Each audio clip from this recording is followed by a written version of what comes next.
Hello everyone, welcome back to NFTV. I hope you're keeping alright. I was going to do this video outside, but I was absolutely chucking it down, but nah, we'll do it inside. I hope you've all had a good 2 weeks of international football. I hate it. But Premier League is back, Newcastle are back. A good old Saturday 3 o'clock kickoff. Not legally televised in the UK. Wink wink. But yeah, we'll be bringing you all the match stuff after the game. But look, I wanted to do this video today. Stay tuned tomorrow because we're going to be on the whiteboard behind us and we'll get some Eddie Howe's press quote. So join us tomorrow for that. But I wanted to do a predicted 11 because it's so intriguing now that we've got new strikers, people are coming off international duty, competition for places, and will this system change from the Leeds game?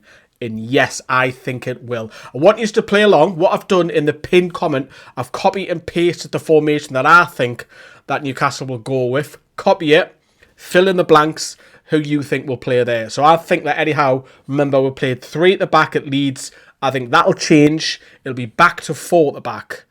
So let's go with the goalkeeper first of all. Nice and easy, it'll be Nick Pope. However, I don't think there's too much difference between Ramsdale and Pope. I think Ramsdale will come in for the Bradford game. However, if there's an injury to Pope or loss of form, Ramsdale can come in. I think that might happen at some point during the season. So it'll be Nick Pope.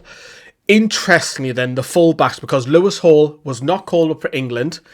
However, he's had another 2 weeks with the club. And this one, I'm a bit... But I've gone at left back for Tino Livramento because he's played well for England there in their 5-0 win against Serbia.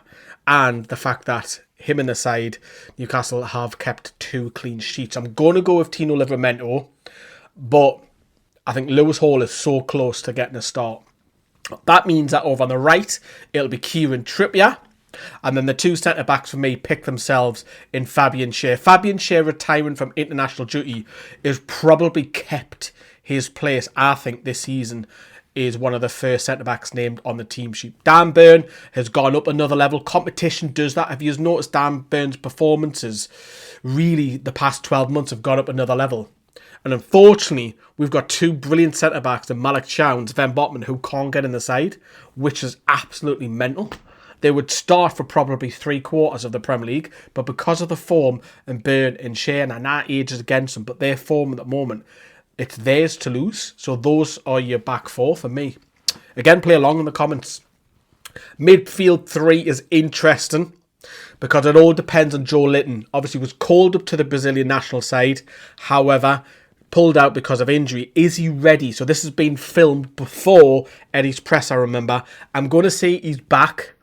I'm going to go in and that he goes in and starts. I'm going to go with the start, but I think he'll be subbed off maybe after an hour for Jacob Ramsey. However, if Joe Linton doesn't make it, it's obviously going to be Ramsey, surely.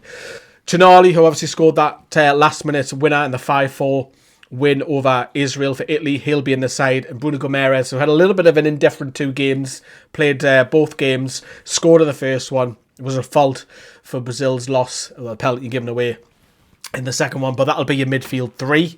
Then on the left-hand side and right-hand side, now this is where it's going to get interesting, isn't it? Because Anthony Gordon is suspended.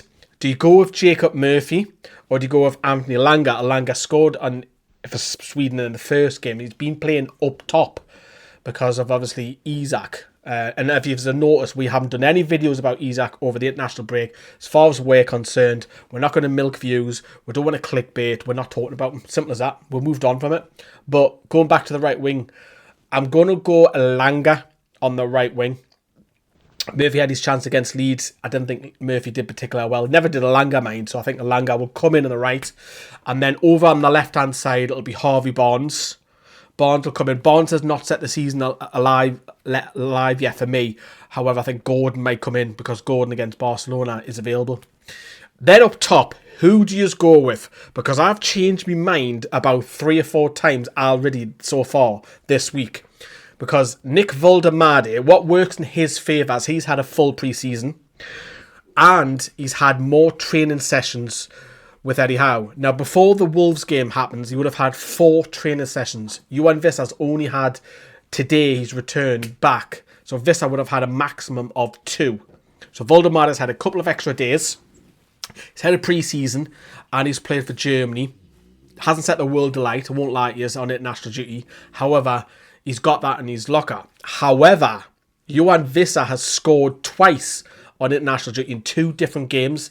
Hasn't had a proper pre-season. He's been training on his own, then he's been involved with the first team, then back on his own, then back involved. It's been a bit of a carry-on with Brentford. And as I say, by the time the Wolves game comes up, he's only had 2 training sessions. However, he has Premier League experience over Nick Woltemade. So it's like, for me, it's so 50-50. But you know what? I'm going to go for Nick Woltemade because he's had more training sessions. But I wouldn't be surprised that it's Yoane Wissa as well. So that's my starting lineup. We'll run you through it again. Nick Pope in goal. Back 4 this time instead of the back 3, which will be Kieran Trippier at right back, left back Tino Livramento, Dan Burn, Fabian Schär. The midfield usual 3, the 2 Brazilians, assuming Joe Linton is fit, in Tonali. Joe Linton isn't, it'll be Ramsey. Left, it'll be Bonds. Alanga comes back in the starting lineup for me over the right, and Nick Woltemade up top. It's intriguing. This lineup this weekend is the most intriguing that I've so far this season, because we've got new signings to come in. And there's a couple of doubts with the likes of Joe Linton and obviously Anthony Gordon suspended. So very, very interested to see. Obviously, we'll get an update after Eddie Howe's presser to see where we're at in terms of injuries and stuff. But obviously, Lewis Hall, of course, had another 2 weeks. So, yeah, very, very interesting. As I say, I'll be back tomorrow with the whiteboard and updates with Eddie's presser all in one. So that is back. I'm so happy that the Premier League football is back. I cannot stand international football. I've not watched any international football. I've seen my local non-league team 3 times. I've been down to see the women play away down Nottingham.